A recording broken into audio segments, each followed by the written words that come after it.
dulu. Mari kita menuju ke pojok doa. Teman-teman, marilah kita berdoa dan Bapa Dan Putra dan Roh Kudus. Amin. Oke anak-anak, hari ini Ibu mengecek dulu kehadiran kita ya. Siapa yang tidak hadir? hadir semua. Kita buat dulu kesepakatan bersama selama kita mengikuti pembelajaran hari ini. Kita buat kesepakatan bersama. Kesepakatan kita yang pertama, siapa yang bisa buat? Oke, Kredel. Mengikuti arahan guru. Oke, apa yang kalian lakukan ketika kalian melakukan kesalahan? Kalau kita buat salah itu, kita harus buat apa? Siapa yang bisa? Oke, Kredel. Minta maaf. Bagus. Ketika buat salah, Kredel bilang kita harus minta maaf. Ada yang lain? Ini coba Dewi dulu. Ketika buat salah harus bagaimana? Dewi bilang harus jika kita melakukan kesalahan kepada teman, kepada orang tua, kakak, adik atau siapapun itu, kita harus yang pertama kita harus berani untuk meminta Maaf. Meminta maaf berarti kita menyesal atas kesalahan yang sudah kita berbuat. Oke. Jadi hari ini anak-anak kita itu akan belajar tentang bagaimana ketika kita buat salah kita harus bertobat. Hari ini kita akan belajar tentang sakramen tobat. Apa tadi? Sakramen tobat. Sakramen tobat. Adapun tujuan pembelajaran kita, yang pertama, siswa atau kalian tuh harus dapat menjelaskan apa itu sakramen tobat dan pentingnya dalam kehidupan seorang Katolik.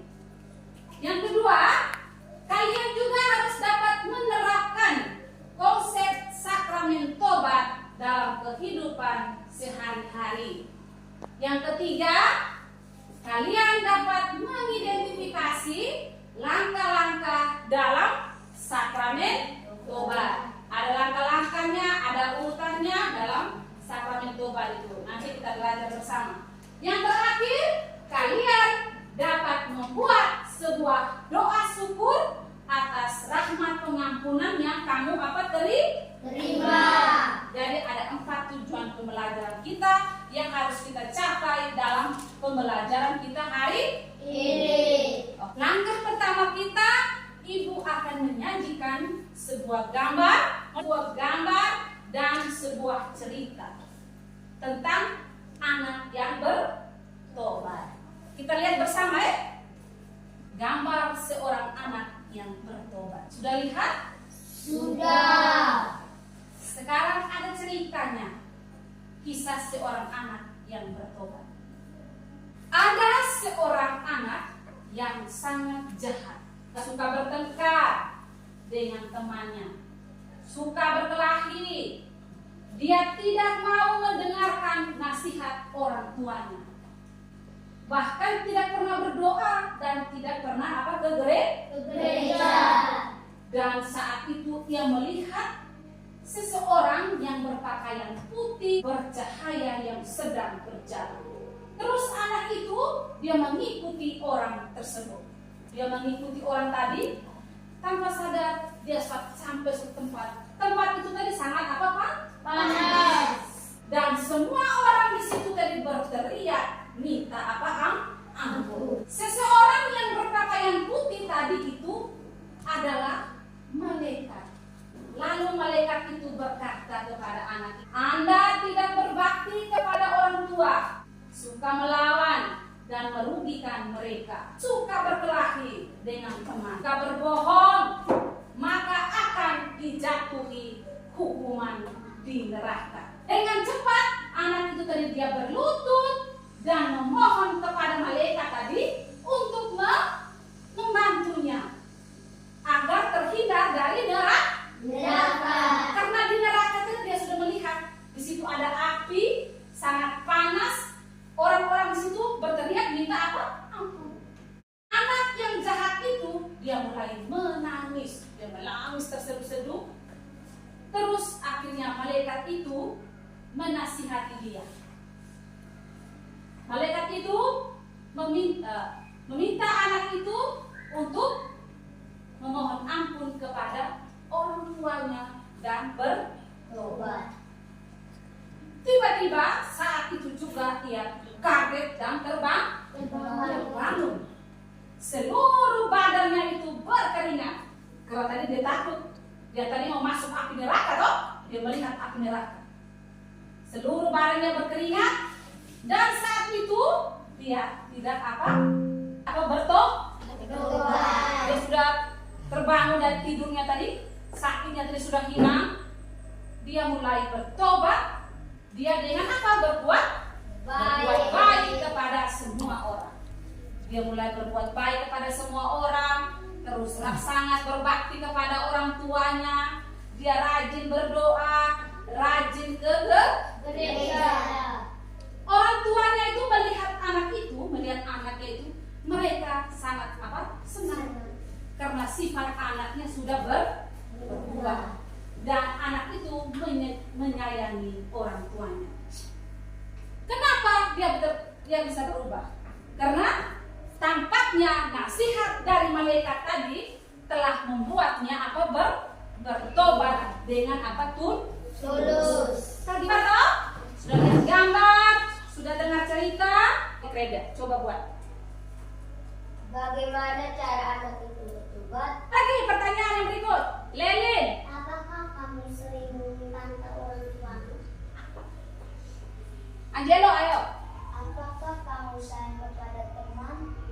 Oke, sekarang Ibu Guru minta kita duduk berkelompok. Kalian duduk berkelompok.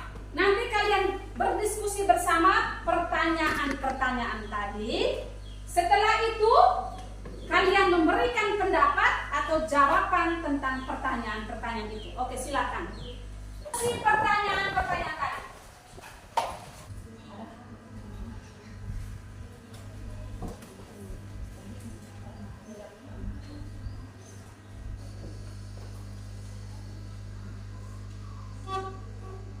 Kalau sudah, Ibu minta setiap kelompok memberikan pendapat terhadap pertanyaan tadi.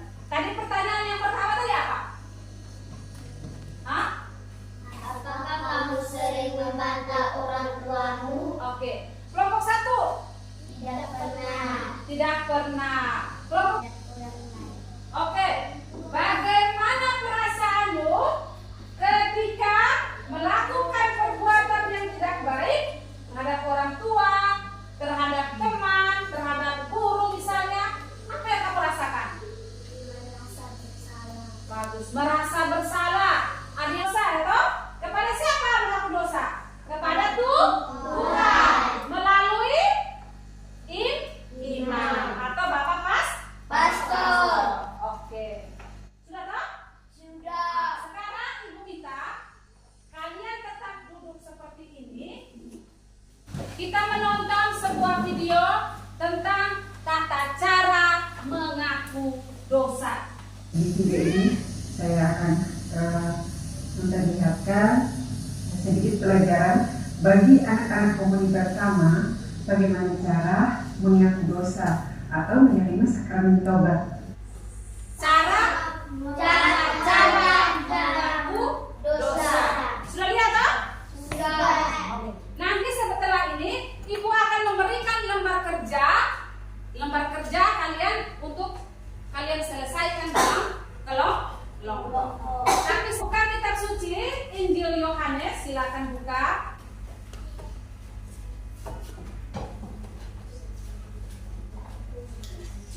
Yohanes bab 20 ayat 19 sampai 23. Kisahnya Yesus memberi kuasa mengampuni dosa. Akan menjawab di kolom jawaban. Sekarang kelompok mana duluan? Ayo.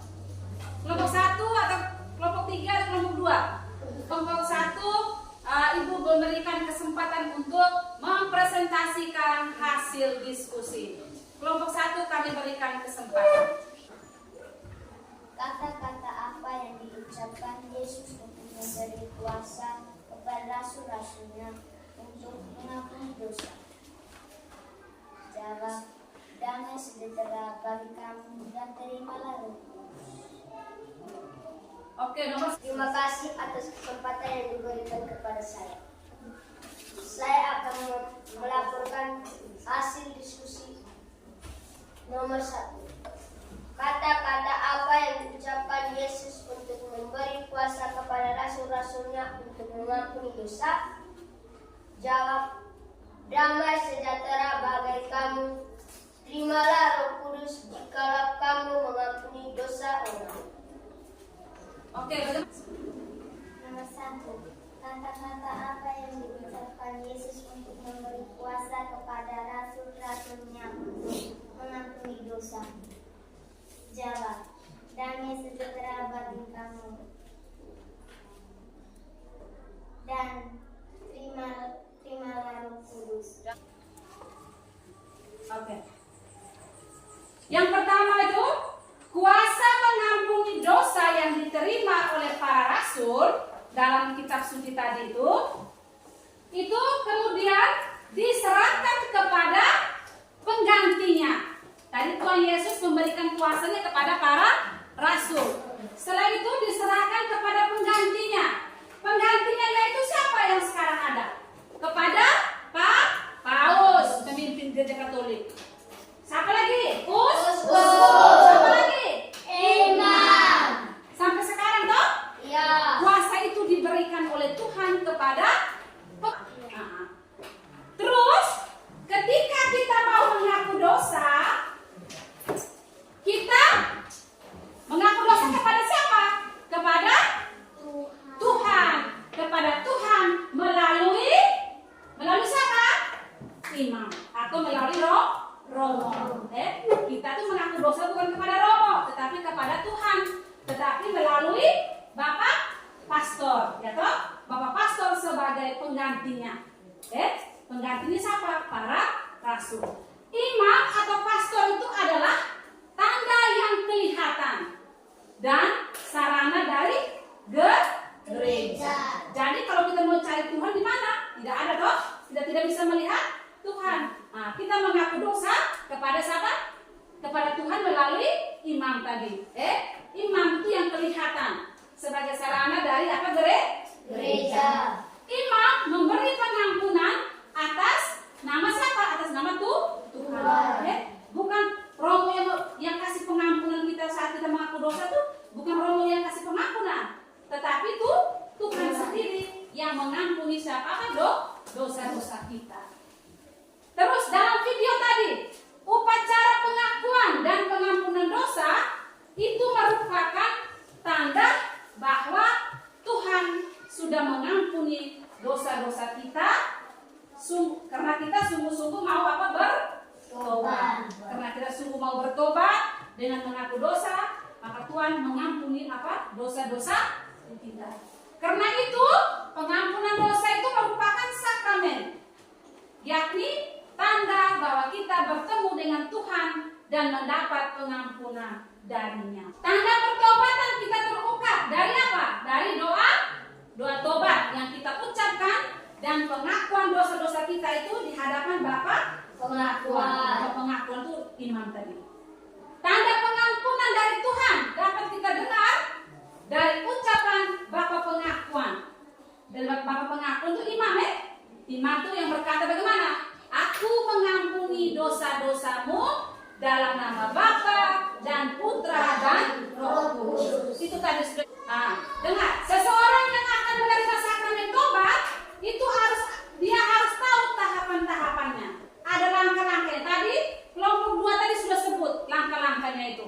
Salah satunya apa yang pertama? Berdoa kepada Roh Kudus. Berdoa dulu kepada Roh Kudus seperti dalam video tadi toh. Mohon kepada Roh Kudus supaya menerangi hati dan budi kita. Terus kita juga dapat mengingat kembali kesalahan dan dosa kita dan berani mengakuinya dengan penyertaan Roh Kudus. Setelah itu kita pemeriksaan batin. Kita mulai ingat kita punya dosa yang sudah kita buat itu. Terus kita mengingat kembali kesalahan dan dosa-dosa kita terhadap Tuhan, terhadap sesama, terhadap guru, teman. Itu dalam apa? Tahapan pemeriksaan apa, batin. Selanjutnya kita membangkitkan niat untuk bertobat. Berarti kita mau menyesali atas segala dosa-dosa kita.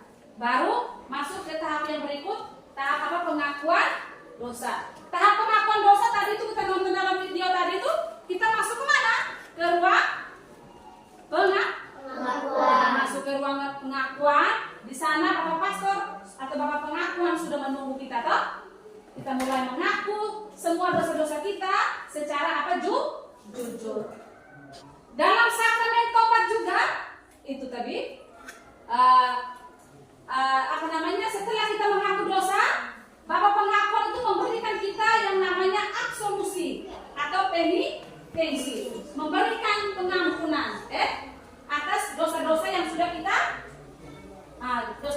kita buat tadi ya. Setelah itu kita mendengarkan nasihat pastor pada saat memberikan absolusi, penitensi tadi, dan kita mengucapkan doa tobat. Terus setelah itu baru tanda salib. Bapak pengakuan memberkati kita dengan tanda salib. Nanti ke depannya kita membuat simulasi tentang ini ya. Oke. Bagaimana anak-anak? Sudah paham tentang ini urutan langkah-langkah penerimaan sakramen tobat? Sudah bisa? Sudah. Kita lanjut ya. Masuk ke tahap terakhir, yaitu kita merefleksikan kegiatan kita pada hari ini. Oke? Merefleksikan kegiatan kita hari ini. Apakah saya menyesal atas kesalahan yang telah dibuat? Jawaban itu masing-masing menjawab. Apakah saya menyesal atas kesalahan yang telah dibuat? Apakah saya percaya bahwa Allah Maha Pengampun? Apakah saya mengakui kesalahan yang telah dibuat? Apakah saya merasa sedih karena telah berbuat salah? Apakah saya meminta maaf ketika berbuat salah? Apakah saya memaafkan teman yang bersalah? Apakah saya tidak mengulangi tindakan yang salah? Apakah saya dapat berbuat baik sebagai ucapan syukur atas rahmat pengampunan? Oke? Sudah bisa merefleksikan masing-masing ya? Sudah? Sekarang Ibu akan memberikan penilaian dengan soal evaluasi ini. Kalian harus mengerjakannya ini. Evaluasi akhir ya? Evaluasi akhir dari pembelajaran kita hari ini. Oke. Evaluasi sudah. Lembar kerja tadi sudah kumpul semua toh? Iya. Oke. Terima kasih untuk kegiatan kita hari ini. Minggu depan kita akan belajar tentang hari ini tentang sakramen tobat. Sebelumnya kita nanti nonton dulu video ini. Video seorang anak ini untuk akhir kegiatan kita hari ini ya.